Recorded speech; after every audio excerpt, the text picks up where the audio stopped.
Rain of Troy Hotline. Alicia, Michael, what's going on? We know you have takes. We have takes. I'm actually surprised that your rant line, rave line, whatever, isn't completely full. Why can't we just win a game? Can I blame Michael Castillo for this? Can I blame Bob Connolly for this? Could I put on a zebra shirt and just go out there? Scratch, claw, up against the wall. Can't explain it what I'm feeling right now, guys. I can't believe it. Let's open up that rave line! Woohoo! Oh, I can't believe USC is undefeated in the SEC. Wait, we're in the Big Ten. What's our record? Oh, no!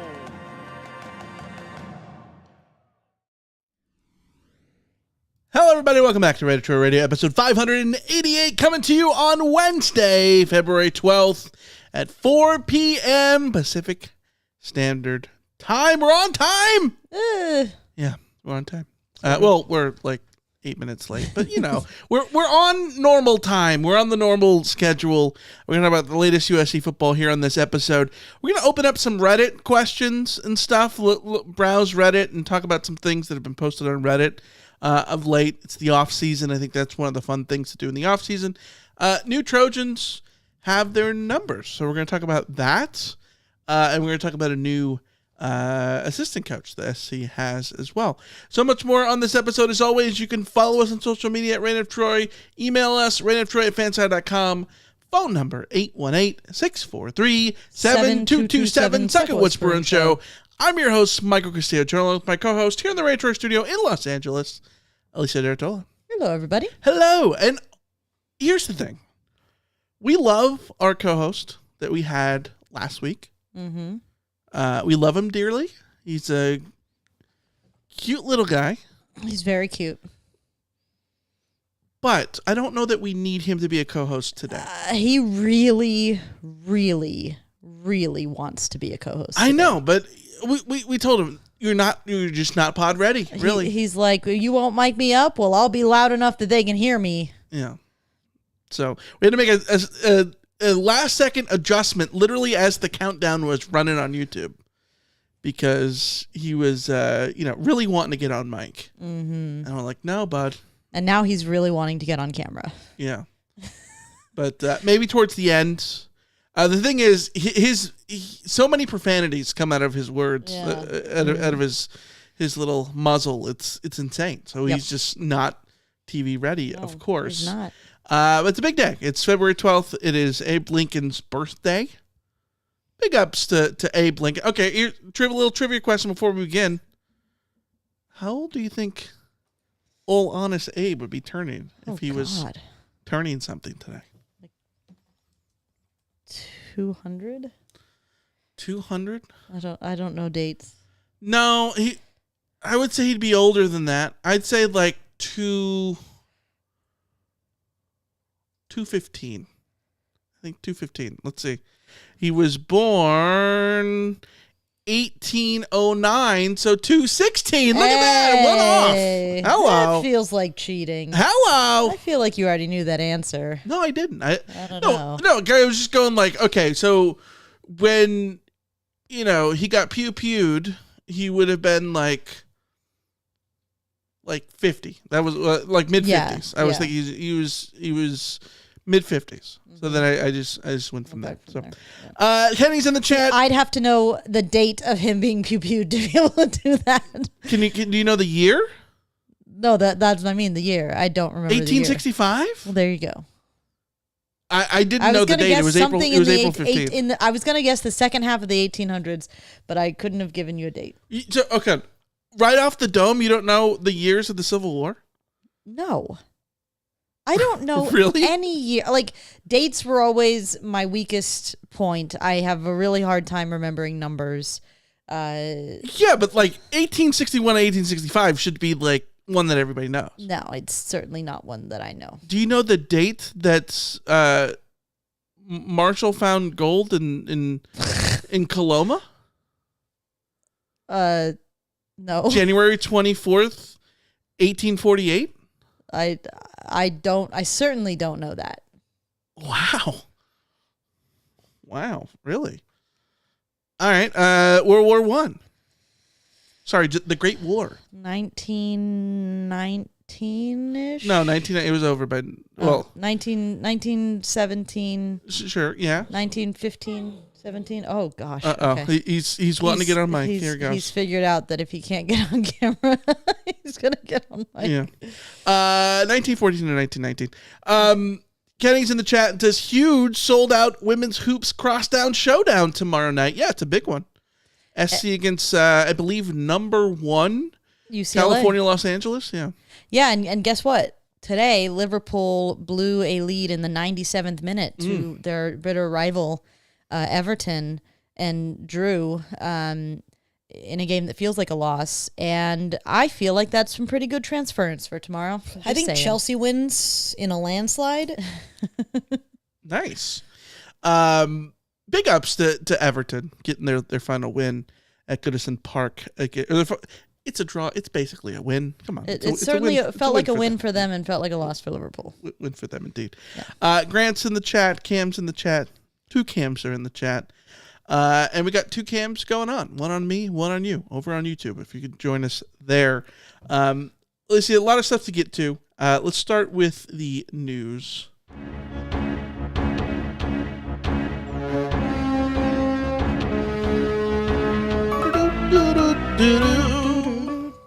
All right. SC's got a new coach. I think this is the last one.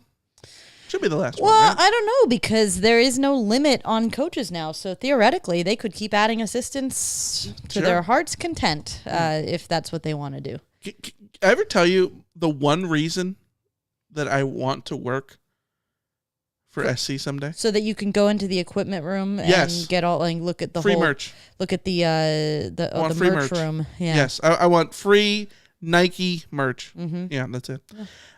The only thing, our friend Keely, she's state media now. Yep. I'm jealous strictly because she's got free SC hoodies. That's clutch. I want free hoodies. That's the way to live. All right. New assistant linebackers coach, and the recipient of new free merch, AJ Howard. Badger's a big fan. Badger loves this, yeah. AJ played at App State from 2014 to 2017. Had a cup of coffee with a bunch of NFL teams for a couple of seasons. Was on the Patriots, like their practice squad or something. In 2018, there's a picture of him holding the Lombardi, which is pretty cool. They won the Super Bowl. Mm-hmm. Grad assistant at Louisville in the great COVID year of 2020. He was a scout with the Pats as well, and then became the App State outside linebackers coach the last couple of seasons for the Mountaineers, and now coming over to LA to join the Trojans now. Yeah, for all intents and purposes, this is a replacement hire. Bryson Allen Williams, who was USC, who was an assistant. I guess would we call him a support staffer or a GA? I don't remember. At this point, it's hard to label these, but he was an assistant over the last couple of years for USC.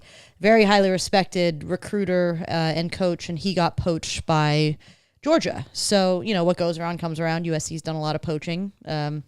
Georgia came back around and got Bryson Allen Williams. So this is a good replacement for him. Obviously we'll have it remains to be seen if he'll be able to have the same impact as a recruiter. Mm-hmm. But his resume is pretty darn good, and you have to assume that he's got the seal of approval from Rob Ryan, and that's basically all I need at this point. So. Yeah, Bryson Allen Williams was a defensive grad assistant last year. There you go. That's did I know of him before we did all this stuff? No. But SC's made a bunch of good hires lately, so I'm going to give them the benefit of the doubt, and the more the merrier. So certainly, I mean, and again, sometimes with these kinds of hires, you can't necessarily say for sure that they're a great hire, but you can sort of say whether or not they're a bad hire or underqualified. And I don't think that, this is not a bad hire. This is not an underqualified person. And that's, we'll see how he does. Yeah, absolutely. Other news. We've got new numbers. They've not officially been announced. The players are doing the thing where they're they're posting a picture of their lockers that have the numbers on them. So let's run down. Transfer from New Mexico, Eli Sanders. Numero uno. Yeah. Number one. That's a big number for him to take. I low-key like it. It's actually a little number. It's a very little number. Yes. Yeah. But one big shoes to fill. Low-key, I like it for a running back that's like Sanders.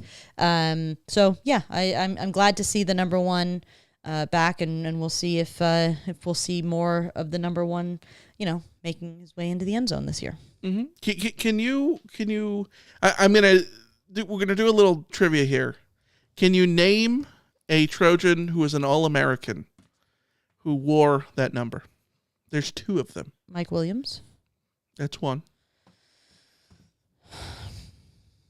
An All-American. Mm-hmm. Is it since Mike Williams? Mm-hmm. Since Mike Williams. It's a fun one. Wearing number one. Yeah, that's right. Oh, it's Zachariah Brandt. It's Zachariah Brandt, yeah. Yeah, as All-American returner. Yeah, Yeah, absolutely. Okay, defensive back DJ Harvey is going to be in the number 2, most recently worn by Jalen Smith. That's a good number. A lot of, we talk about it lately on the pod, like number 2 might be the modern 55. Low key, number 2 is my favorite number for USC jerseys. I think this century arguably this century it has been USC's best number. The greatest percentage of players. Like we talk about guys who wear number 1, you've had a lot of hits and misses. You talk about guys who wear, like 10 or 8 or 7 or, any of those numbers, some hit and misses. Mm-hmm. I feel like number 2, there basically have not been misses. There's always been somebody on the roster with like 1 or 2 exceptions who was a starter at the very least. The number 2 since Kareem Kelly has just been a stud. Absolute stud. Yeah, do you have the lineup? Because I've got the lineup of players. Who have worn it since Kareem Kelly? Yeah, I have the all time, but let's say since Kareem Kelly. Oh, okay. 2000. You testing me? I'll do this. Okay. I have the All-American list in front of me, but all right, no, I've got the full lineup. Okay, the full lineup. Let's go. Shout outs to Tributes Troy because tributestroy.com keeps these records and they're amazing. Okay, so it's Kareem Kelly, yes. Then it's Steve Smith. Correct. Followed by Taylor Mays. Missing one. Well, technically, yes, but there was another player simultaneous to wear along with Taylor Mays. Who would have won it on offense at that time? Is this an obvious big one? Am I crazy? I mean, he was a touted player with a lot of potential who had his moments here or there. I don't think he... Are you sure you're talking pre-Robert Woods here? We're talking pre-Robert Woods, yes. Simultaneous, he wore the number 2 1 year beyond Taylor Mays. Oh, CJ Gable. Yes. Sorry. Then Robert Woods. Correct. Adoree. Correct. Rice, Brendan Rice. You're skipping a bunch. I'm skipping a bunch. Yeah. This was the period of the least between Brendan Rice and Dory Jackson was the period of the biggest, I would say, like misses, but also weirdly, like this is all almost exclusively transfers, except for one. One of these guys did not transfer. You want me to just go through, or do you want to try and guess them? This is bothering me because there are 1, 2, 3, 4, 5, 6. There's 6 dudes. 6 between Brendan Rice and Adoree Jackson. How many are receivers? There are 2 receivers. 2 receivers. There are 2 cornerbacks. There is a quarterback and a safety. The quarterback is Dart. Yes. Which again, like I don't like. In the grand scheme of things, even though Jackson Dart didn't do much in the number 2 at USC, right? Had the circumstances been different, I think history has now proved us he would have been a pretty good player. So. Yeah, absolutely. Yeah. safety. Who was the safety who wore number 2? Why am I just drawing? Just hit me. This is bothering me. This is low key embarrassing that I can't name this off the top of my head here. Safety. His name had alliteration in it. He ended up transferring to, I want to say Miami. Oh, Bubba Bolden. Yes. Yeah. The other player, the following year, the player who took over the number also transfers. He transfers to Oregon, I believe. Who was that? Devin Williams. Devin Williams wore number 2. Yeah. Yep. Okay. Okay. Then the following year, we've got somebody wearing it for 2 seasons. They changed numbers from what they wore to the number 2, if I remember correctly. DB. No. Tell me. Elijah Griffin. Okay. Okay. I can't picture him in the number 2. Now we've got somebody the same year, last year, as Elijah Griffin, wide receiver, also got into trouble off the field and transferred, I believe, to Utah. Who's that? This was during COVID. Am I just my brain just zapped? Munir McClain. Oh, okay. Sure. And then we got Jackson Dart, and then there's one more. It's a corner. He also transferred. Just tell me. Sierra Wright.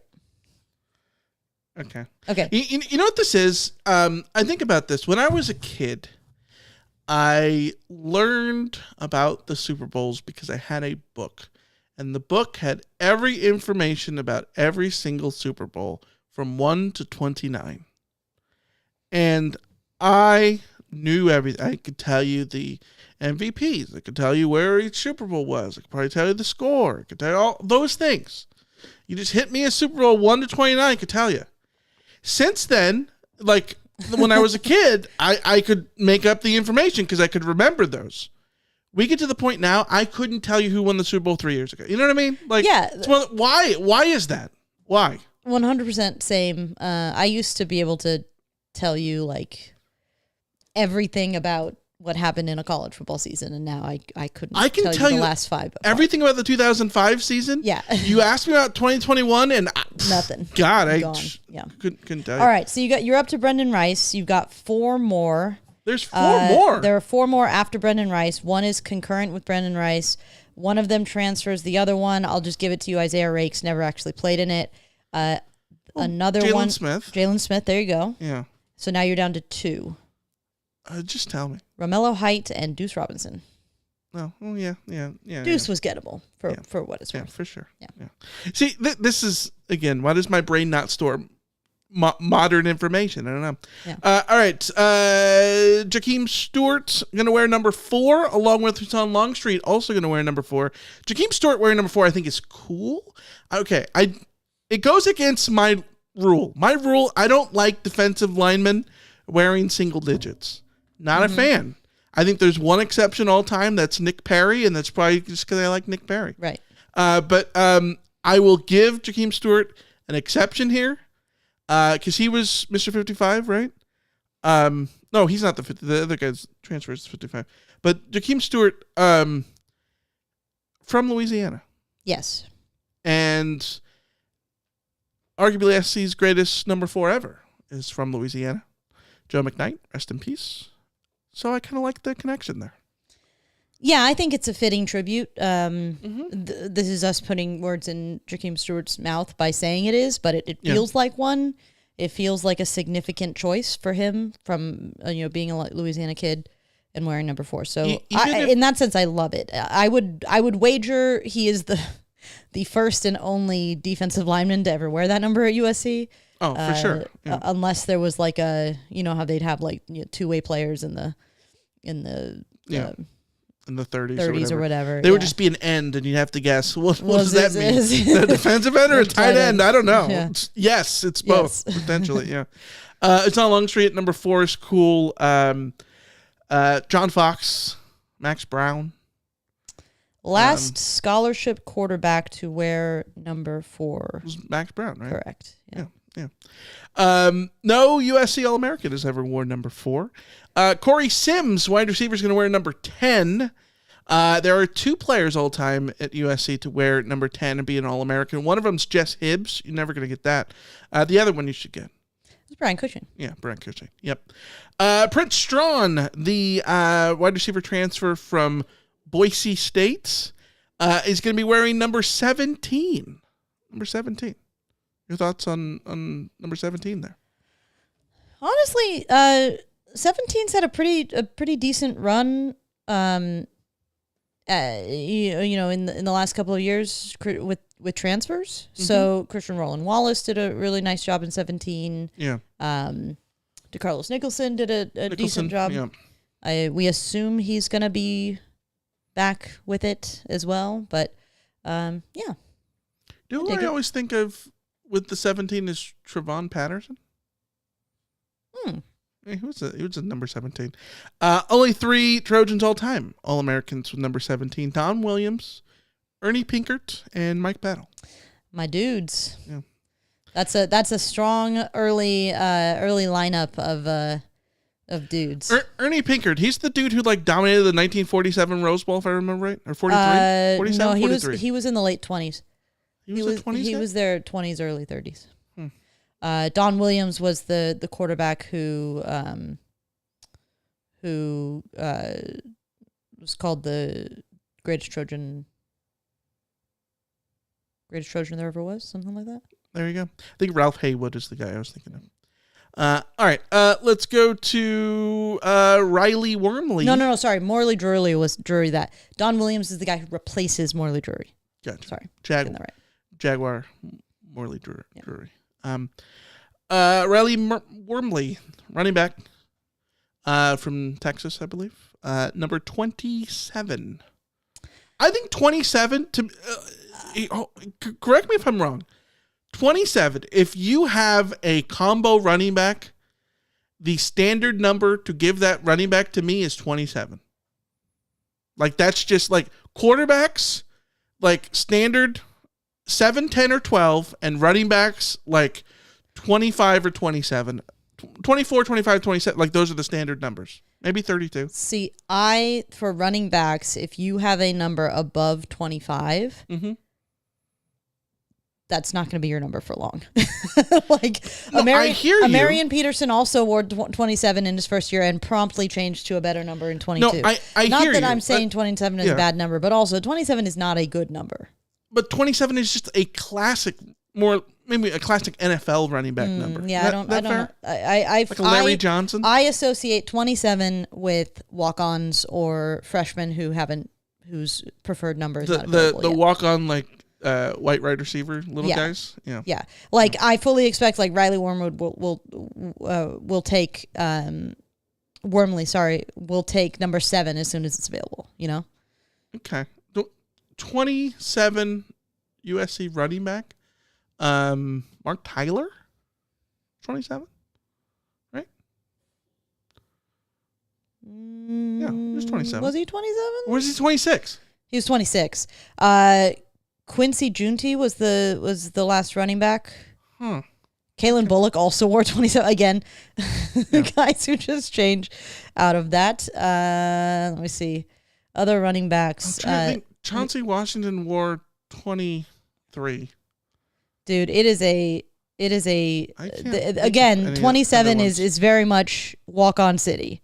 Yeah. Walk-on city, freshman city. I don't, unless you remember Cameron Germany or Lance Mudd or Michael Coleman. Lance Mudd and Michael Coleman, I think I remember.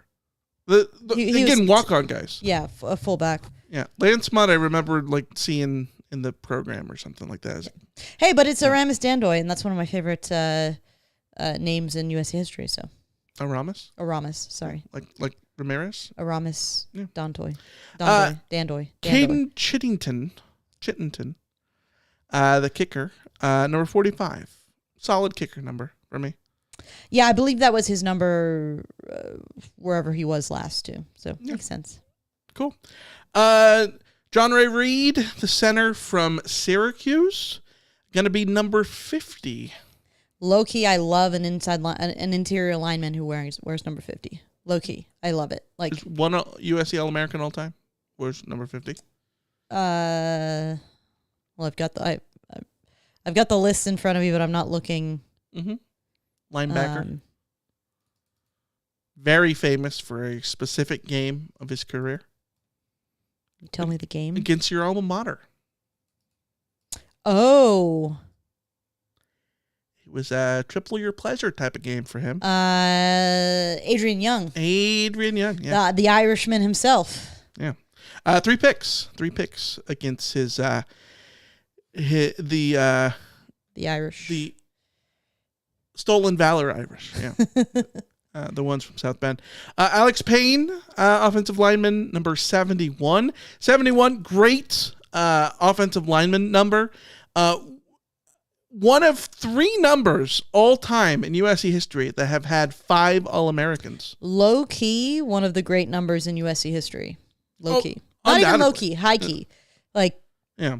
It's All-American city. So we're talking about number 2, number 71. Can you name the other number that has 5 All-Americans? It makes a lot of sense when you think about it. 55? Not 55, only 3. Was it 42? 42. Yeah, 42. 71, the All-Americans, John Ferraro. He was, was he a mayor? Not a mayor. He was... he went into politics, politician of some sort? Yeah. City control? I don't know, something. Yeah. Brad Buddy, Tony Baselli, one of the all-time greatest Jaguars in NFL history. Mm-hmm. Deuce Latouille, and Charles Brown. Mm-hmm. Charles Brown, I think, maybe the most forgotten. Unheralded, but Pete Carroll, All-American offensive lineman. Mm-hmm. I would say. It doesn't help that his name is extremely just like create a character. Like Charles Brown. Yeah. All right, last one. Nella Tupou, tight end, number 88. I cannot tell you how much I hate this. I was going to say I love it. I love 88 for a tight end. No. I think 88 for a tight end works beautifully. Okay, so as many of you know, I'm a graphic designer by day. Yes. The number 88 is lorem ipsum for numbers. And I hate it. So you hate it because it's lorem ipsum for numbers? Yes. For those who don't know, it's placeholders. Yes. Like, if I am designing something that needs 2 numbers, like for instance, I'm designing a score graphic, right?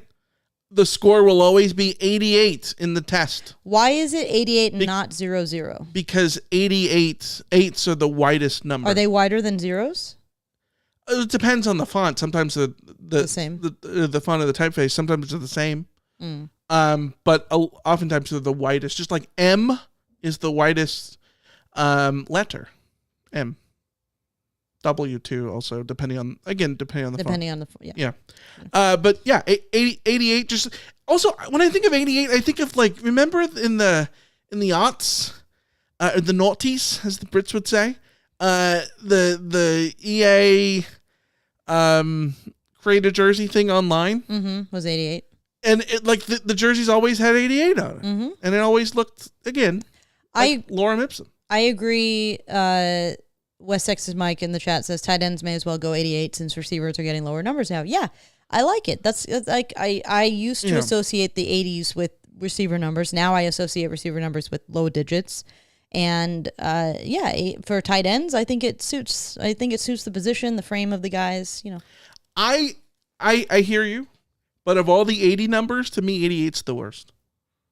It just lacks character. No, it's like it's numerative alliteration. No, like, I love hear that. you. Yes, 77. Yeah, great. Love it. 99, 66, 88, 55, 66. 44, 30. Love it. Wonderful. But 88, the lone exception, do not like it. I disagree with you completely. 88 has less oomph than 11. And 11 is a, for having a numerative alliteration, sure, doesn't have a lot of character. Was it be numeric alliteration? Sure. But 88's the worst of those. No, I disagree. Undoubtedly. I disagree. All right. That's the last one that we have so far. One Trojan all-time All-American, number 88. Tim Rosevich. Yeah. Older school. Guy in the chat, maybe it's Guy, who knows?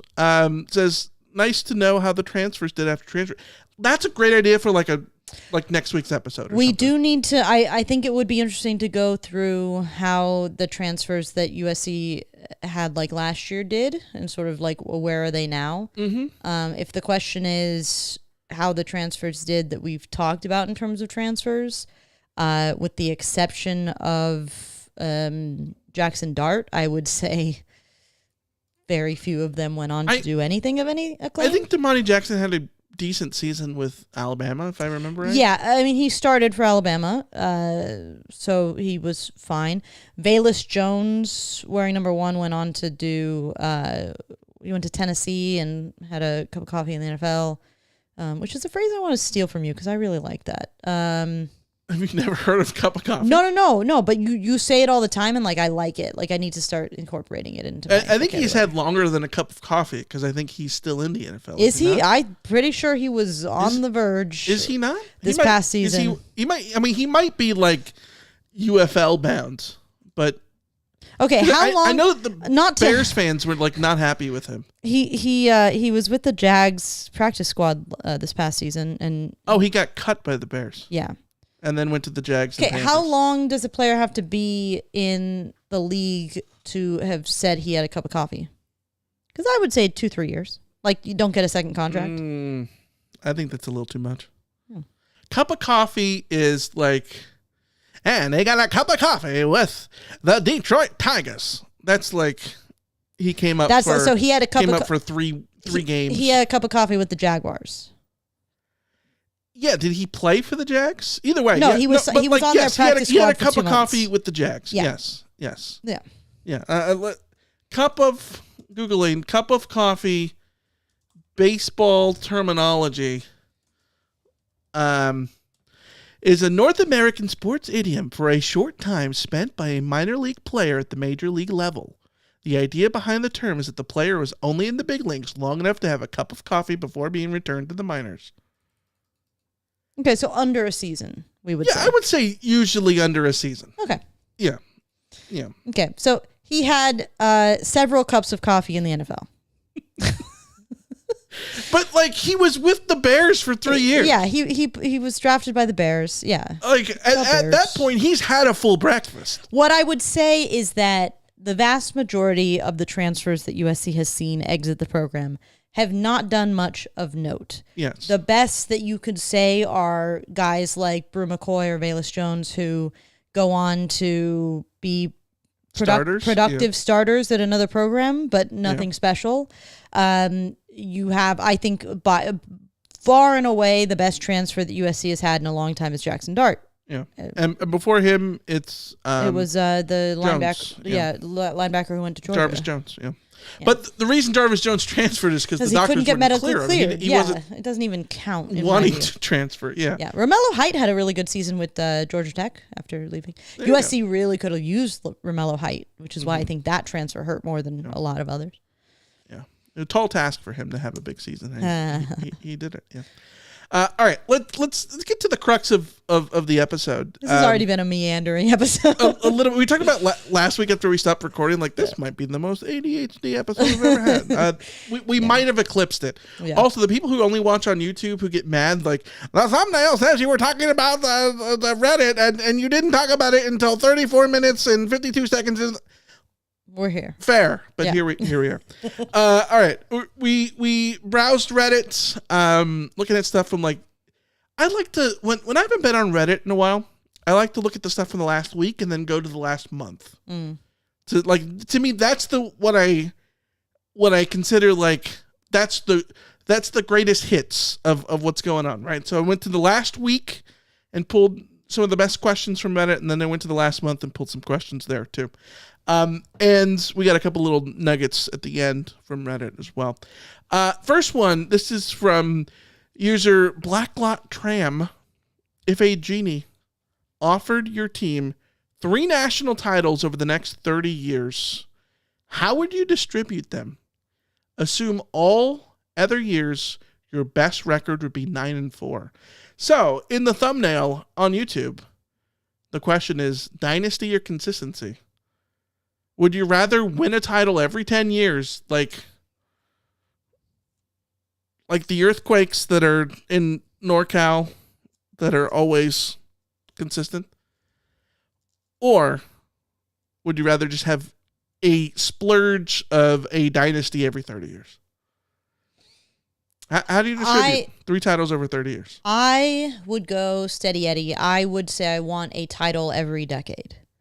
So I would accept 9 and 4 if every decade I have a title.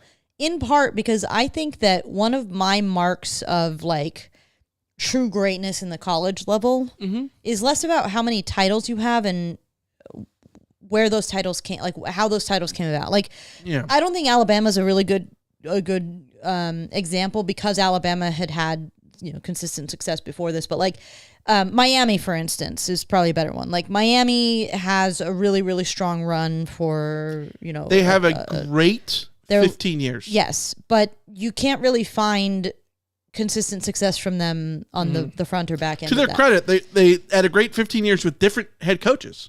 Yes, but it was still a great 15 years. Well, you look at UCLA basketball. UCLA basketball had a great 20 years. And then they haven't done jack shit since. Yeah. I mean, they have the one title. But like one of the things that I like about the history of USC is that almost every decade since the 1920s, when USC had their first national title, they had a national title almost every decade.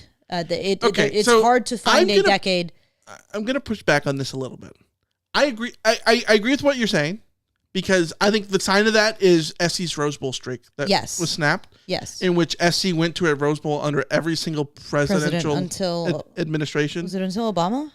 No. Yeah, Obama was the first one that SC did not do it. Mind you, they would have done it if no, sorry, Obama they didn't do it under Trump. Sorry. Wait, hold on. This 2016. Yeah, no, that's right, because Trump gets inaugurated. They didn't do it under Biden either, so it wouldn't matter. I was going to say, wait a minute, are we back on? No. No, they didn't do it under Trump, but they would have done it if the Rose Bowl was pickable when SC went to the Cotton Bowl to face Ohio State. Right. The only reason that wasn't a Rose Bowl was because of the playoff. Being the Rose Bowl that year. Now I wonder, so that would have counted. And I don't have the numbers for this, but like I wonder how many. Because Kenny in the chat goes, USC needs to go to a Rose Bowl over the next 4 years, and then Joe Biden needs to get elected again. to maybe it's not that important. I don't know if it's that important. No, but like I would wonder how many teams, if you look across their history, if you could apply that same standard to instead of like saying Rose Bowl, you just say like. Whatever the class of New Year's Six Bowl kind of if you have premier bowls. You have a conference title every 5 years. Then you're like I hate them, but you're the St. Louis Cardinals. Yeah. You know what I mean? I mean, I would even say if you have a conference title every decade, then you are a consistently strong team that realistically is likely to be competitive at regular intervals because the true strength of your sort of program or franchise in pro especially sports. When like literally less than 1% of teams in the country win a national title. Mm-hmm. You know what I mean? My other thing too is my argument against doing like creating a dynasty, for instance, is because if you had me create a dynasty, what I would do is I would wait 15 years, give me 14 years, give me 2 and then 1, give me 3 in a row, and then go on the back end as well. I'm just going to let you know, if this repeats every 30 years, it's still 30 years apart. Okay, whatever. You see what I mean? Yeah, I got you. But my argument against that is that like, and I don't know, maybe that would be really fun if, you go 30 years and it's a long drought, and then that makes it even sweeter when you actually do win. But I think 10 years is a long enough drought to make it plenty sweet when you win a national title. Well, and if you win, 3 in a row, it's really, really cool, but also by the very nature of there being a second and a third, the excitement, the like essentialness of it does necessarily start to wear off. Like, yes. But can I go back to what I was trying to get to when I said that I was pushing back on your consistency of SC winning national titles? Okay. Because I'm going to argue that what you say that you don't want, the dynasty and then a lot of wait time, like this literally is USC. This is SC. This is SC's history. Well, no, I mean SC has won in 3 different stretches. They won national titles in 3 different stretches, and they've been 9-4 just about every other season. Historically, like that's what USC football is. They won in the 30s under Howard Jones. They didn't win again until the 60s and 70s with McKay and Robinson, which is a continuation of McKay. And yes, there was 5 titles over 16 seasons, 17 seasons. And so it was long. Like, it was longer than that. But like, give me McKay. Like give me McKay where I win a title and then it's another 4 years, win a title and then it's another 4 years, win a title, and then maybe you have a golden generation where you win 2 titles in 3 years, but then win a title and then there's 4 years, like that kind of. What I'm saying is more. I get what you're saying with this, because after the win in '78, SC didn't win for another 27 years or whatever. Right, but what I would say is, and we're talking national titles, and we can only give ourselves 3 here, so it's sort of a limiting factor. But what I would say is that, like, USC in the 80s is at their worst, but they still win. They still go to several Rose Bowls. They still go to several Rose Bowls. They still win the Pac-10. In the 90s, even like the 90s are 96 to 2001 is really, really terrible. But the in 50s 95, is SC's worst decade. Yeah. But like the 90s are close. Yeah, but even in the 90s, USC wins two conference titles. Yeah. This past, couple of decades at USC since the departure of Pete Carroll, my biggest issue with this stretch since Pete Carroll is less to do, and maybe this is also a function of like what college football has become compared to what it was before. But like my issue is that only one conference title in a 15-year period. That's probably the longest drought for USC since they started winning conference titles. Yeah, SC is in a amalgamation of the 80s and 90s combined, because there's been really good seasons where they've, you think of the really good years, 2011, 2016, 2017, 2022. Like, there's been really good seasons. Haven't won national championships. Only won one conference title. So it is like the 80s and 90s, which means, at least that means, the national title run is around the corner. USC is due.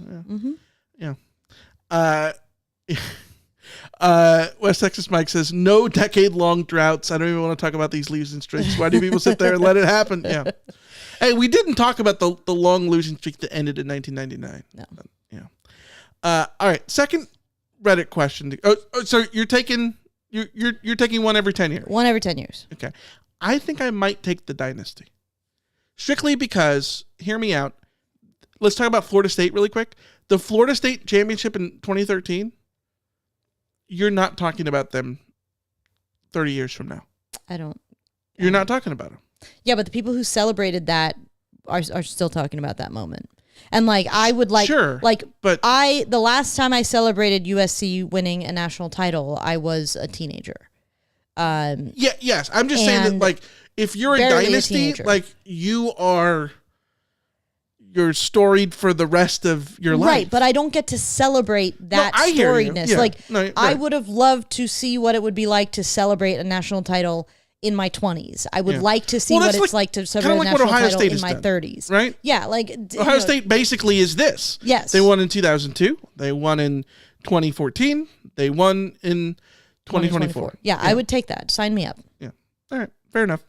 All right, next question from Tony Barker on Reddit. Again, these are just posts on Reddit. They're not questions to us, but they're just on talking Reddit. Points. Do y'all feel there's a distinction between fan and alumni? Please discuss. What say you? There is clearly a distinction because alumni obviously implies that you attended the school. Yes. And fan,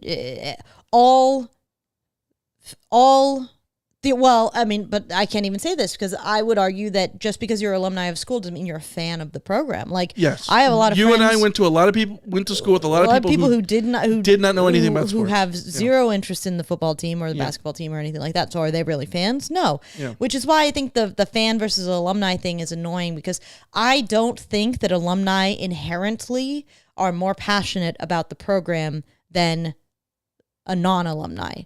I think that your ties to the program are clearly more defined and more, I guess, less on a whim, where like you can change your fandom, but you can't change your where you went to school kind of thing. Although you can transfer whatever, that kind of thing. But like I always have found it silly to act like that alumni are somehow a better class of fan than non-alumni, because some of the most passionate people who have given the most money and time that I've known were fans and not alumni, and I've known a lot of alumni who don't do anything and aren't contributing at all to the fan experience. So that's just this sort of silly, weird class distinction that I hate. I look at this as head coaches. This is weird, but go with me. Your dream head coach is someone who you loved, who also played at your school, right? Yes. Like everyone yearns for a Steve Spurrier situation, right? Guy who wins a Heisman Trophy at that school, comes back and coaches that school, right? Like that's what you dream of, right? But that's a bonus. Being an alum is a bonus. I don't think that just because you didn't go to the school doesn't mean that you're not a dedicated fan, whatever. I do think that there are tiers, and there's tiers of alums and fans, and it all goes together. There are the people who, and I feel like one of the things I love about college football is that fandom and your ties to the school are so much more personal and deeper than professional sports. And there's the same thing with soccer abroad, is that it's so localized that you love your team because everyone down at the pub, like that's where you go after the game and all that. Like you have a strong connection to your local team because of that. College football is very like that because it's a regional sport, and because even if you didn't go to the school, people who did, and that's how you're fans or whatever. And I think that one of the things that I hate about the NFL is I think there's a lot of people who are a fan of being a fan. Like, oh, I'm a Steelers fan. I have a Steelers room, and it's got like everything in that thing is like they have Steelers Beanie Babies and Steelers this and Steelers that, and oh, look how cool I am for this Steelers thing. And then you're like, cool, like, so what do you think of the Pouncey brothers? Who? Well, you know what I mean? Like that kind of thing. And obviously that exists in college football too. But I think it exists a little bit less because even if you are someone who doesn't follow the team to the point of, that Chip Banks wore number 51, I say that because I'm looking at it right now. You might know the fight song. You might know something, like you have a different connection to where like you don't need to know who the backup kicker is to prove that you're a Trojan, because either you went there or you know the fight song, or your mom went there, your cousin went there, your boss, whatever it is. And I love that about college football. So I think that the distinction between fan and alum is very hazy. Alums theoretically should care more about the university at large. Yes. And I put a lot more stock into people complaining about the BOT or complaining about Carol Foltz or whatever. If you are an alum and or you work in the university and you know how the university works or whatever, like, then, random guy who never went to SC and maybe has never been on campus, but is a diehard SC fan, but doesn't exactly know what a USC president does. Right. But like, again, that's a very, that's a specific situation that you could look at. But does that mean that you're less of a fan if you don't know exactly what a USC president does? No. You know what I mean? Yeah. Yeah, it's different. Yeah. I do like the videos that it's these things are always just all about editing, but the videos of like diehard fan or alum, fan or whatever. Yeah. So what school did Pat Mahomes go to? Oh, I don't even know. Like that kind of thing. Yeah. Usually it's diehard fan or bandwagon. I don't whatever it is, but you know what I mean. I also have opinions about the concept of bandwagon fans, but yeah. Mike, you can be a bandwagon fan in terms of, hear me out, your access points to a team, 100%, no problem. That can be a bandwagon thing. Mm-hmm. You cannot renege on that and then go back and become...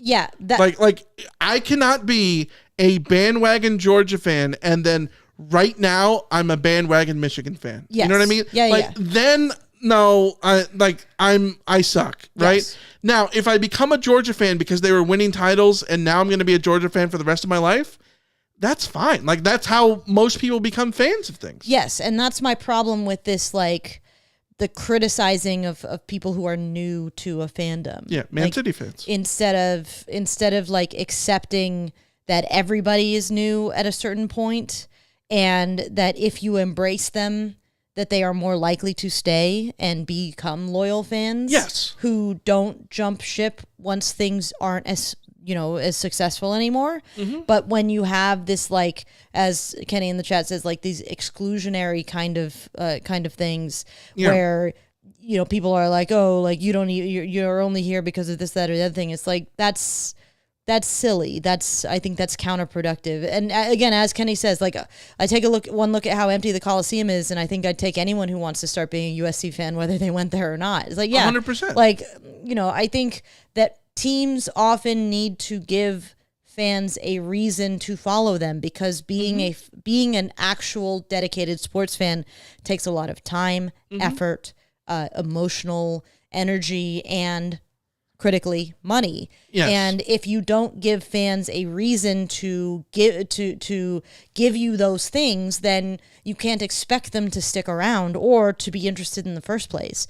So, in my view, bandwagon fans are ultimately a good thing by and large. You should not be complaining about bandwagon fans. If you were a USC fan right now, wouldn't you love there to be bandwagon fans around? Yeah. The fact that there aren't, this is not an issue that USC needs to deal with right now, is a big ass problem. So, Yeah, and then the other thing, talking about fans, like, and this is something that I always have to talk myself through or work it out or whatever it is there's part of me that's, I feel like I know a lot about, I'm a nerd. I nerd out about anything I'm interested in. If I'm interested in something, I am going to research, I'm going to watch documentaries, I'm going to obsessive. I'm going to obsess over whatever the hell it is, right? And so when people don't do that, there's part of me that's like, oh, how could you not be obsessed about this thing how could you just casually like this stuff? I have those thoughts. And when people are this way about SC football, or they are new to SC football to where they don't have context for history, I have to tell myself, okay, it's okay. Maybe they're just new. And one of the things with SC football and college sports in general is there are a lot of new people because there are new people who went to the school. Yes. There are, and that's where I think you got to have a lot of leeway, even for alums, because there are a lot of alums. Kenny in the chat, prime example. Guy who grows up bleeding maroon and gold, grows up in the shadow of A Mountain, diehard ASU fan, goes to SC, becomes a Trojan, right? Like, and so is he going to have the same, is he going to know what I mean when I say this guy's a Chris McFoy type?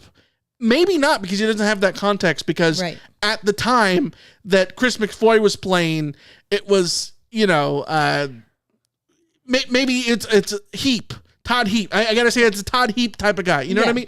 Like, whatever, to land the reference. You name drop guys from the 90s that I was not around during the 90s. I wasn't watching football until basically the Pete Carroll era. And that, so that is a dividing line between people who, my issue with fans, and this extends well beyond sports, this extends to everything in life, is that, and you and I have talked about this a lot, you and I are very keenly aware of what we don't know.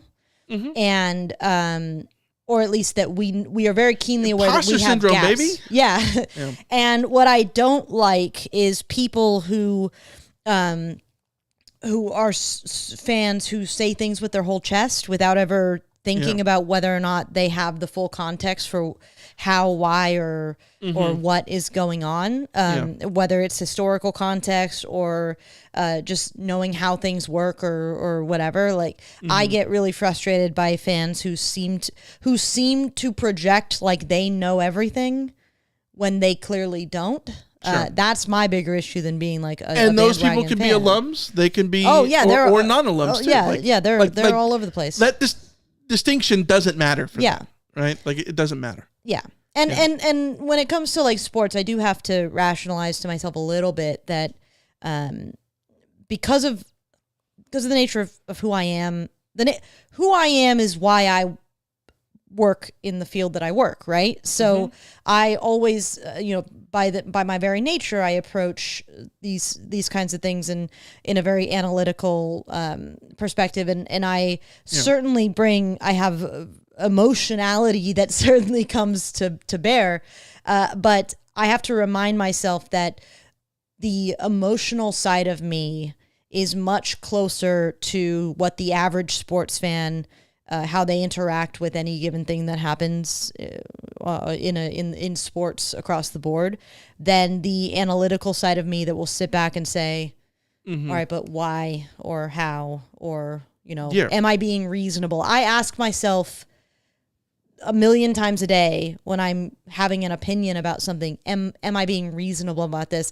And I think that the vast majority of sports fans, and I'm not saying they necessarily should be, because sports are about just being, passionate and going crazy and stuff, and being, being biased and being tribal and all that kind of stuff. So like, I get it, but like, I have to remind myself that like most sports fans are not sitting there sharing an opinion based on the emotional reaction of something and then sitting back and going, well, am I being reasonable about this? Like, realistically, like if the shoe was on the other foot, how would I respond? Like, self-awareness.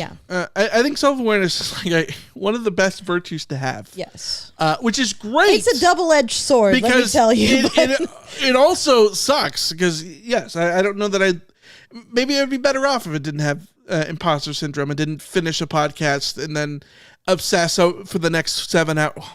When I said that thing about Elijah Griffin, I didn't remember him, or like people are gonna be upset about it. What if he was listening? Oh my God, what if his parents were listening? Like, would that be a problem? Like, are we gonna get like emails? And I think USC just got a new commit.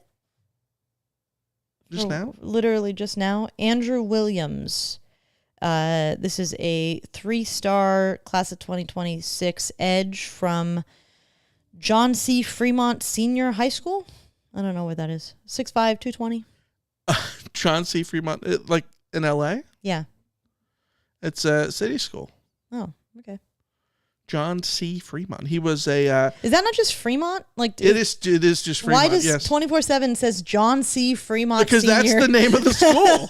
Nathaniel Narbonne, John C. Fremont. Yeah, it's weird. Either way, this makes a lot of sense because he was on the list for Colorado State, so he must be somebody that Chad Savage was looking at. Now is committed to USC. So anyway. Fremont, I think is it like Gage and Broadway or something like that? You're asking me. It's right off the harbor. Yeah. It's off the harbor somewhere. All right. Other thing. We're gonna run through these pretty quick here. Reddit user specific set 1523 says, "What's the most poorly refereed game that comes to the top of your head?" I got an answer that's not American football. I do too, and this is off the top of my head because it's very fresh. I thought Michael Oliver was terrible today for Liverpool and Everton on both ends. All I have to say is 2009 Chelsea Barcelona. Enjoy the YouTube binge. It's a effing disgrace, as Drogba would say. I think that there was I forget what year USC was playing at Notre Dame, and there were like they just refused to call blatant holding the whole game, and I remember just being furious the whole way. So. Wait, you said 20? What year? I don't remember. It was USC was at Notre Dame. Was this 2013? It was a close game. USC lost. I think it was 2013. 2013 was also the one where SC got called for holding all the time. Yeah, that might have been it. But I just remember like screaming about like there's holds, and they were just doing going nothing. full on. I was going full on Cheryl. Yeah, so full Cheryl. Yeah. That is the one that always comes to mind. I am sure there have been worse ones. I am sure I have been more irate over Arizona officiating. game recently at the Coliseum, like 5 years ago.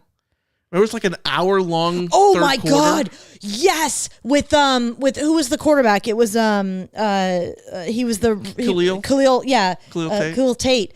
And the third quarter was literally there was a flag on every single play, and I mean that million literally. reviews. It was the longest quarter of football I can ever remember. The penalties were outrageous. It was insane. It was insane. The West Texas Mike says the Utah game in 2022. Oh, 2022. The that roughing was the bad. passer stuff. That was bad. Frustrating. There were a lot of games in the Big Ten this year that we talk about, like roughing the passer, where like, and it went both ways. And pass interference was just pass interference is what I mean, where it's like SC would get away with ones that were insane, and then SC would not get ones the other way that were insane. Like, what is going on? It was really hard earlier in the season before we figured out that like. Oh, they just don't call it. That they just don't call it, and it does go both ways eventually. Right. But there were the overtime calls against Penn State were pretty not great. Those were nuts. Yeah. Yeah. All right. Okay, Health 7252 says, "Who's the biggest 5-star bust that your team has ever had?" This is an interesting question because I think the gut reaction for a lot of people is just Whitney Lewis. I mean, it's a safe one. Dylan Baxter on that list for you? It's got to be, right? Dylan Baxter's pretty high. You know who's on that list? I don't know that bust completely works, but Joseph Lewis? Huge.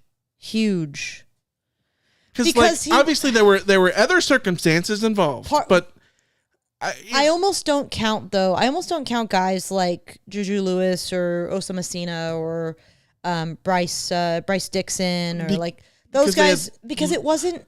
They could have been insanely good. Yeah, their freshman seasons and still have been kicked off the team for nefarious things. So I would argue.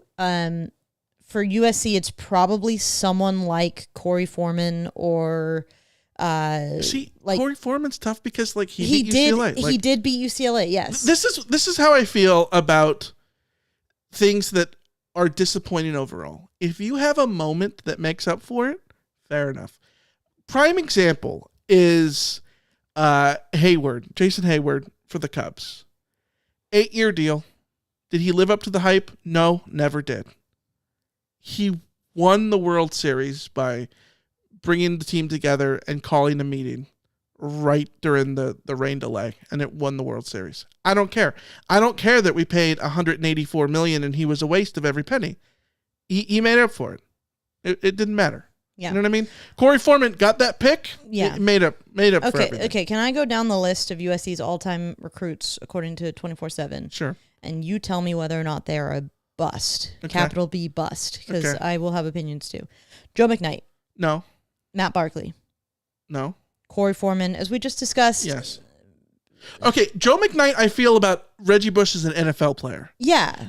Bust only because he Because of didn't live up to the expectations were that lofty. that were there. But like, bust implies that you were a bad player. See, too. and that's where like I would argue Patrick Turner is not a capital B bust in that sense because he was a relatively productive He was player. a Chris he McFoy type. There you yeah. So Whitney Lewis, I would say Yes. the first Absolutely massive bust. Big capital B bust that we come to is Whitney Lewis. Yes.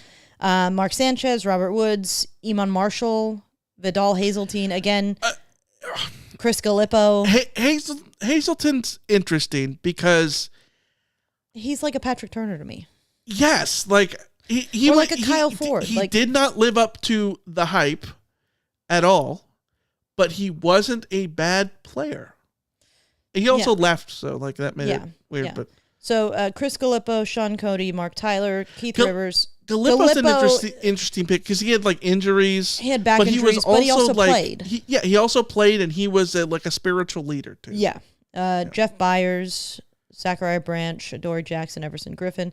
Jeff Schweiger's a pretty big one. Schweigert, absolutely high on the list. Ray Maluga, George Farmer, Kenny Farmer, again, I feel Bigelow- bad because of injuries. Kenny Bigelow and George Farmer are in the same mold for me too, where it's like they had injuries and like it's not like they didn't play. It's not like they didn't, whatever. I give Farmer more leeway than Bigelow just because we saw more of Farmer. Maybe that's unfair. Damani Jackson, Kyle Prater, Amon-Ra St. Brown, Stephon Johnson, Taylor Mays, Fred Davis, Max Brown, Malachi Nelson. I mean, Malachi Nelson's probably a big one, but yeah, I think he's probably so absolutely definitively getting close to the capital B bust, considering that he flamed out at Boise State. Considering that the question the question from Reddit, the answer that the person themselves gave was Tate Martell at Ohio State, and that's basically what Malachi Nelson is heading for. So yes. Here's my hot Sorry, take. that's Tathan Martell. Tathan Martell to you. Yes. Here's my hot take, and I feel bad about this, but aside from guys like Malachi Nelson and I think like some of the linebackers that USC has had, Ian Aoteote and Solomon Tuliupupu and a bunch of other guys that like I think that what a game against Colorado that one time. Yeah, their bustiness is way more to do about like hey. How important they would have been to USC. Like USC was banking quite a bit on those players being good, right? But whereas like a Jeff Schweigert and a Whitney Lewis didn't matter in the end. Yes, it didn't matter. Whitney Lewis especially didn't matter. Here's my hot take that some might not find it hot, but I personally think that I am being extremely unfair to this player. Okay, but I will argue potentially one of the most impactful busts of all time at USC is Lamar Dawson.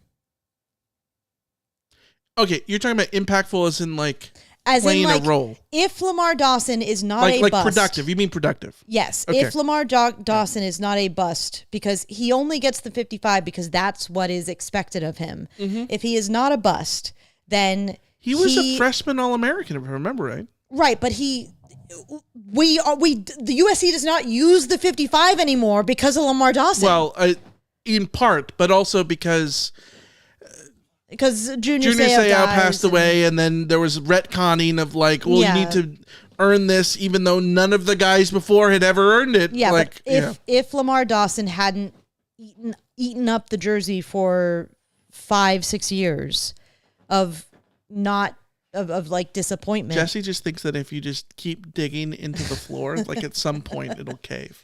Although to be fair, between Keith Rivers and Lamar Dawson, nobody wore 55. Yeah, but there weren't that many seasons there. Yeah. So, I don't know. That was, I think that was a pretty... Luther Brown was a big one. Yeah. All right, next two things from Reddit are not questions. Pete Carroll has hired Dylan McCullough to be the running backs coach of the Raiders. You love to see it. Yeah, good for him. He leaves Notre Dame. You absolutely love to see it. I did not like that he was at Notre Dame and... He was doing a hell of a job at Notre Dame with those running backs. So. Jeremiah Love, this is hard to say about a running back. Jeremiah Love looked well coached. You know what I mean? Oh, yes, because like Dylan McCullough is amazing. He's the best. He's the best. He's the best running backs coach I've ever seen. Yeah. I mean, to quite frankly, I am surprised that he has remained a running backs coach this whole time. Like, I would have guessed. He's the. This is a very bad comparison, and it means nothing else except for I'm just talking about as a position coach, the benefits of being a position coach. He's the Ed Orgeron of running backs coaches. In that he doesn't seem to be getting whether he wants the opportunities or not. No, I mean he's an all-time great position coach. And so it's probably best that he just stays a position coach because he's an all-time great. Yeah. But I find it hard to believe that he's not getting a look, offensive coordinator kind of look. I mean, he's jumped around a little bit, so maybe it doesn't quite work. There but is some bias towards quarterbacks when it comes to those kinds of things, to offensive minds. Yeah. Sure, I don't know, maybe we can go into systemic racism or whatever, but the quarterbacks coaches tend to get prioritized as offensive gurus more than the technical coaches, which are running backs coaches and offensive line coaches. Yeah. Those are it's always receiver coaches and quarterback coaches because the passing tree is considered more cerebral than everything else. Yeah. Yeah. West Texas Mike says that Deshaun Foster made the jump, but they were forced. That was Bellamy. Bieniemy. Gee, why did I call him Bellamy? Bieniemy was a running backs coach. Didn't become a head coach. It is wild though that Deshaun Foster is a head coach right now and Dylan McCullough isn't. Yes. Although it is wild that Deshaun Foster is a head coach at all, and the circumstances around that are very different. It's still wild that UCLA's football coach quit to take a demotion. Yes. That is this wild if you think about it. Yeah.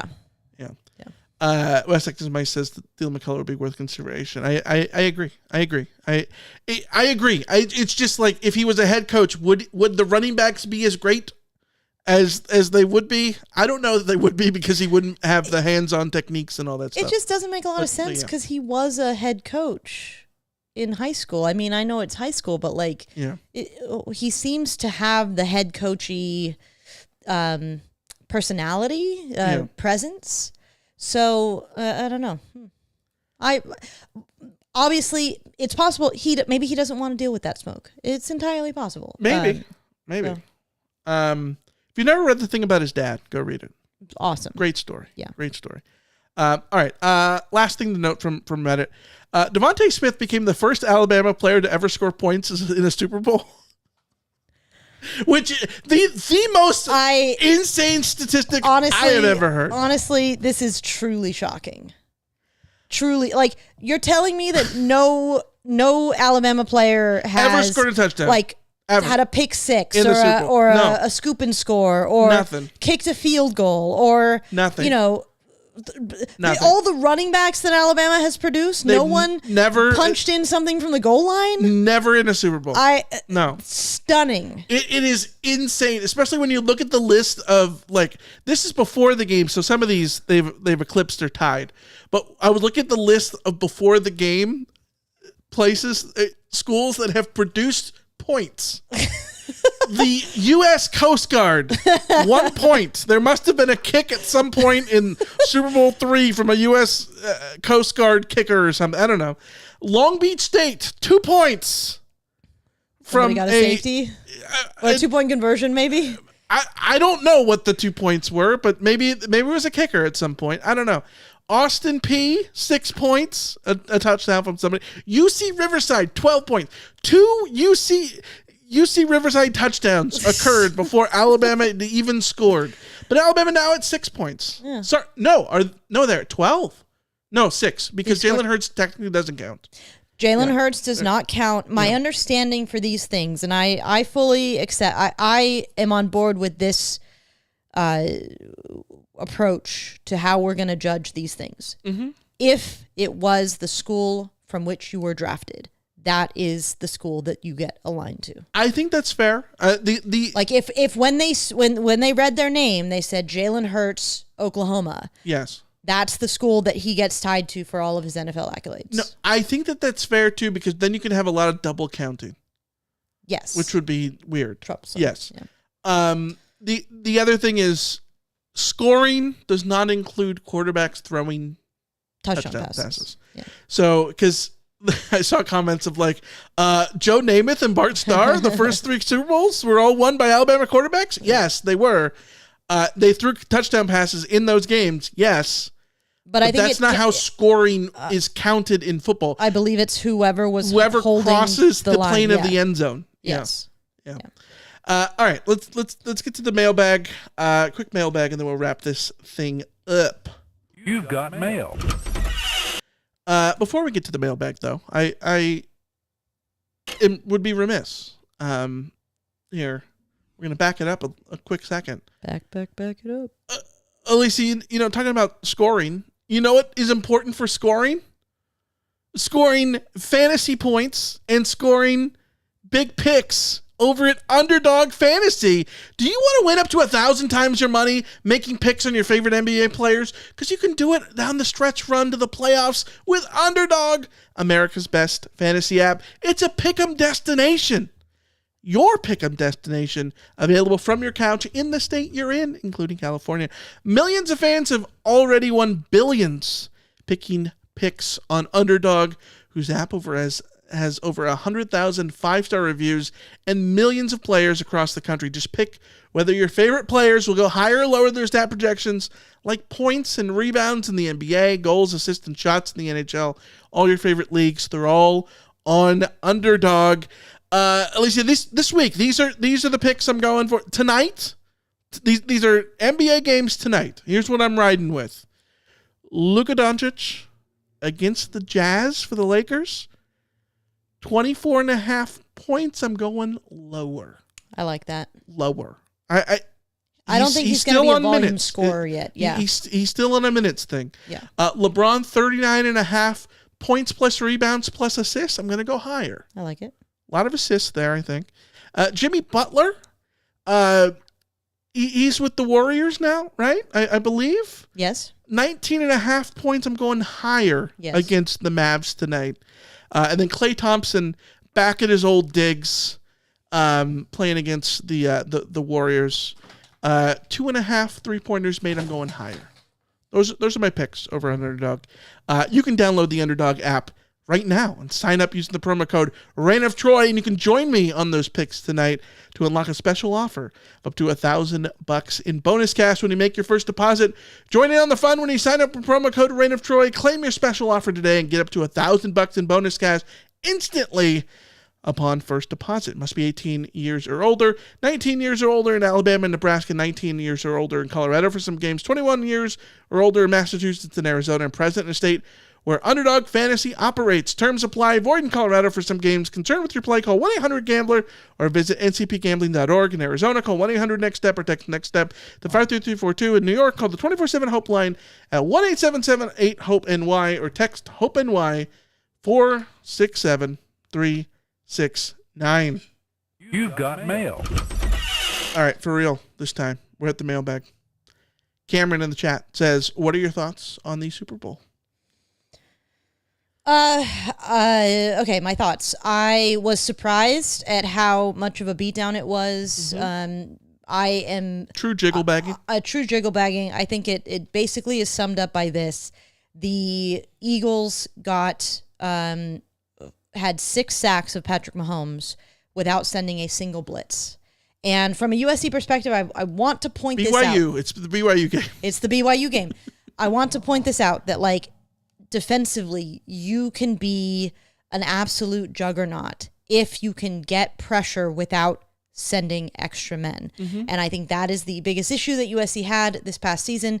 Their front four could not get pressure alone. Most of the sacks, most of the production came from linebackers, DBs, safeties, etc.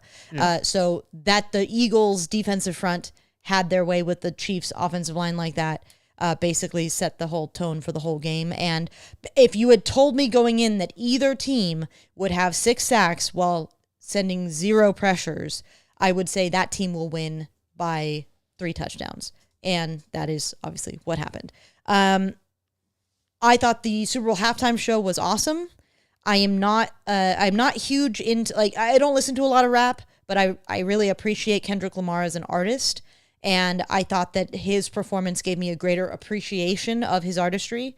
And I thought the visuals were super cool. I thought he sounded really good. I thought he looked really good.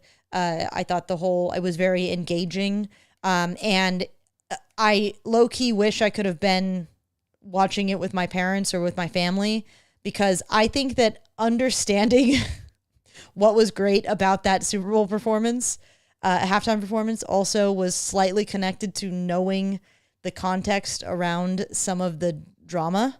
Sure. Because if you were aware of the dialogue about Not Like Us going into that performance, and if you were aware of why Serena Williams was there in the first place, and if you were aware of why it mattered when he said, "Hey Drake," and looked at the camera and smiled, you would have, I think a lot of people would have had a much would have been as entertained as the rest of us who were entertained by the performance. So I thought that it was a really, really good performance. But as Fighting on MCs in the chat says, too boring for me. I mean, whether he's talking about the game or the halftime show, I understand if people didn't enjoy that halftime show because they're not familiar enough with the music or the people to get it. Sure. So, I think the halftime show was a great opportunity for me to walk Jesse. And I did. But I will say, I am a full-on hater of all halftime shows, all Grammy thing. I don't can confirm. If I wanted to go to a concert, I'd go to a concert. You know what I mean? If I wanted to watch, this is why I don't like musicals either.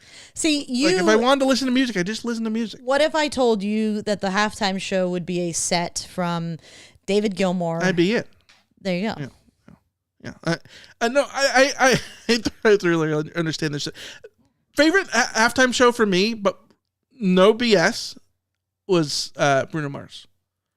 It was very good. And I went into that not knowing who the hell Bruno Mars was, because I only listened to the Ohio Players and stuff like that, and Earth, Wind and Fire and Led Zeppelin and Pink Floyd and music from the 70s. But I think the halftime shows by and large over the last 5 years have been all very, very good. So I've enjoyed them. It's all that young whippersnapper music that I don't exactly understand. Yeah, that's fine. All right, Kenny in the chat. You don't have to like it. This is my thing. Is it's not for me. It's not for me. Normalize saying it's not for me. Yeah, that's the best thing. Yes. Yeah. I do not like the UFC.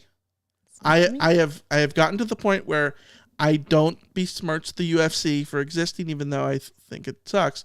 I just say it's not for me, because it's not for me. Yeah, that's fair. All right, Kenny in the chat says, "Are the 2010s closer to being as bad as the 90s?" I think that it's very apt comparison. The difference is the 90s had losing seasons. I was gonna say. SC doesn't have a lot. SC has what? 2 losing seasons since Pete. So I wonder because I think there's a lot of 80s adjacentness to what SC has been post Pete with the 2010s, but SC was more reliably Rose Bowl or 8-4 in the 80s. You know what I mean? It was one or the other. And that wasn't exactly what SC was, but sort of, kind of. It's like a cross between the two. In the decade of the 90s, so 91 to 2000, or should I do 90 to 99? Whatever it is, there's 1, 2, 3, 4, 5, 6, 7 or 8 seasons with 5 or more losses. Mm-hmm. So there's only 2 or 3 seasons, depending on where you start, with that were objectively, you didn't have to sit through that many losses. Yeah. Whereas this past couple of years, it's there aren't that many seasons where you've had to sit through 5 or more losses, but it's a longer period of time. Because 3 of the last 4. I mean, 3 of the last 4 is the Yeah. problem, yeah. But like we're talking from 2010 to 2024, we're talking 15 years of this. So if we just go 2010 to like 2019, Yeah. there's only a couple of seasons in there that are like, what is it? Let me see. 1, 2, 3, 4, 5 with 5 or more losses. Yeah. So. I think it's close to being as bad as the 90s, absolutely. But I would still say the 50s are the worst, then the 90s, then the 2010s, then the 80s. That's how I would rank them. The 40s are a weird one too, but I also feel like the 40s kind of don't count completely. The 40s, college sports in the 40s were weird. Absolutely weird because of the war stuff. Like there were a lot of weird effects for that. Mm-hmm. All right. We got a YouTube comment last week from Scourge. A topic to potentially touch on next episode. Vegas dropping their projected win totals for teams. Yes, it's February and the season and the final set of roster are still a ways off. But the most favorable total for the Cardinal Gold is 7.5. Riley and company would need the over to achieve this season, or else he'll be entering the 2026 season on the hottest of seats. And that schedule is significantly more difficult. That's if he makes it to that season, if Vegas is correct. 7.5. What do you got? I got the over. It's the off season, so take my typical off season optimism for what it is. I think that USC will be in a better position offensively than they were this past season. Yeah. And I think defensively, I like the progress that USC's made. I think the progress will continue. I expect the defense to. Here's my expectation: the defense will not regress from where they were last season. I think they will actually get better. It's a question of how much better they get. Yes. I do not think the offense will regress from where they were last year. I think they will get better. It just depends on how much better they get. This schedule coming up is not as difficult. There are more built-in wins than this past season. Yeah. And USC had a statistically unlikely level of bad luck in terms of performance versus outcome. USC had many close games that could have easily been wins and close games that could have been losses as well. So it's sort of, this can swing one way or the other. I think it will swing the positive way. I mean, as West Texas Mike says, just please give us a pass rush. I think that just by the very nature of like stats and probabilities, USC's pass rush will have to be better this season because it was so ineffective last season. And that alone will produce positive results on the defensive end that USC couldn't count on this past season. So I expect just the presence of a better pass rush, just the presence of 315-pound defensive linemen available to USC. I think that will be good enough to account for the little swing of points that would have resulted in many of the wins and many of the losses from this season becoming wins. I don't know that USC will definitely end up with like 9 wins, but I think that 8 wins with this schedule, with my expectation of improvement, is well within reach. As Kenny said, if USC doesn't get to 8 wins this coming season, then the conversations are going to get even more difficult because there's 7.5 means you need 8 wins. Do I think SC will get to 8 wins? Yes, because I said that I think they're going to be like 9-3. Also, there's nothing SC is good at more than getting to the end of a bad season and then ringing you back in of like, oh shoot, they made this high, they made that. Look at they're all doing all. They brought in a GM. I'm back in, but they're so good at that. But I think the schedule makes it better. If they can get adequate quarterback play, and a pass rush, I think they should go 9-3. And those are certainly not certain. They're not givens. Yeah. No, they're definitely not givens. All right, we're gonna wrap it up there. Before we go, one little quick thought. I still have the USC All-Americans by number still up on my screen from the media guide. The 4 lowest numbers with no All-Americans, what would you guess them to be? The 4 you mean lowest numbers? 4 in terms of like lowest numbers with low no on the number All-Americans. line. Yes. Well, we know number 4. Well, number 4 is one. That is the lowest number. So we're not counting 0. Okay. Oh, sure. I guess 0 as well. 4, 6, 7. I got it. 8, 9. Because one of these is shocking to me. 10, 11, 12, 13. Well, and the shocking element now is making me think that 6 maybe. No, Tim McDonald and Matt Grudegood. Okay. Okay. The lowest number is a double digit. The second lowest number is a double digit. Okay, so 10 definitely, 11 definitely, 12 definitely, because it's a Heisman number. Mm-hmm. 13, we know it's a Heisman number, yes. Yep. 14, didn't Tom Malone wear Tom Malone, 14? yep. That's an All-American. Yep. 15, Nelson Aguilar was an All-American. Yep. 16, 16 was a big number way back when, so I don't remember who wore 16, but a lot of guys wore 16. Yes, Bryce Taylor wore 16. Yes, yeah, that's who I was thinking. But then yes. Gifford, McDonald, and Rodney Peete. There you go. Okay, 17. We talked about 17. That's Mike Battle. Okay. Yeah. So then, is it 18? It's 18. Okay. 18, like, that isn't the big shocker, but, like, if you would have told me as a kid that the two lowest numbers that have the least amount of history are 4 and 18, I'd be like, R.J. Howard, what are you talking about? He's the greatest wide receiver I've ever seen. Which was true at the time. 18. Well, I guess Keyshawn, but yeah. 18's not really a power number for USC, is it? No, but the shocking one is the third lowest, which is 21. 21. That is a technicality. That is not fair. It is insane. Is absolutely not fair. Insane.